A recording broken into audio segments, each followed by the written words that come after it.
আসসালামু আলাইকুম গাইস, আপনারা দেখতে পারতেছেন এই যে এটা হলো রোহিঙ্গা ক্যাম্প। এখান থেকে আপনার যত মাল সামান আছে, মনে করেন কোনো রোহিঙ্গার যদি বাড়ি নষ্ট হয়ে যায় বৃষ্টিতে বা কোনো কারণে ভেঙে যায়, তাহলে এখান থেকে সহযোগিতা পায় তারা। এটা আপনারা দেখতে পারতেছেন বাঁশ, তারপর এখানে রড দিয়ে সিমেন্ট দিয়ে পিলার বানাইছে। জায়গাটা অনেক দেখতে অনেক গোছানোভাবে সাজিয়ে তুলছে। এই যে এখানে তারা যারা আছে এখানে বসে, দেখতে পারতেছেন অন্ধকার তো বেশি বসতেছে না। তারপর দেখাই, জায়গাটা অনেক সুন্দর, কিন্তু এখানে আপনার এই যে এটা হলো অফিস, ব্লকের অফিস দেখতে পাচ্ছেন। এই যে এখানে যেগুলা দেখতেছেন, এই দেশগুলা থেকে তারা সহযোগিতা পায়, সহযোগিতা পেয়ে রোহিঙ্গাদেরকে ইয়া করে, সহায়তা দেয়। এই দেশগুলা বাংলাদেশের রোহিঙ্গাদেরকে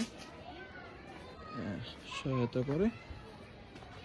এই যে পানির ইয়া দেখছেন। কিছু বলো, রোহিঙ্গাদের ব্যাপারে কিছু বলো। ধারণা নাই, তারা আসলে যখন মায়ানমার ছিল, এই মায়ানমারের মিলিটারি যারা ছিল, সরকার প্রধান, তারা অনেক নির্যাতন করছে। এই নির্যাতন সইতে না পেরে তারা বাংলাদেশে পাড়ি জমাইছে। তবে আসলে তখন যে সময় ছিল, ওই সময়কালীন বাংলাদেশ অনেক সহায়তা করছে রোহিঙ্গাদের। কিন্তু এখন বর্তমান পরিস্থিতি বা পরিবেশের দিকে তাকাইলে আসলে তাদেরকে তাদের দেশে ফিরে যাওয়াই উচিত। কিন্তু আসলে তারা তো আর ফিরছে না, যাচ্ছে না, তারা এটা নিজের দেশ মনে করতেছে। যাই হোক, আপনারা কমেন্ট করে জানান আসলে তাদের কি দেশে ফিরে যাওয়া উচিত নাকি এখানে থাকাই ভালো। সবাই কমেন্ট করেন, কমেন্ট করে অবশ্যই জানান। এই যে দেখতে পাচ্ছেন এগুলো সব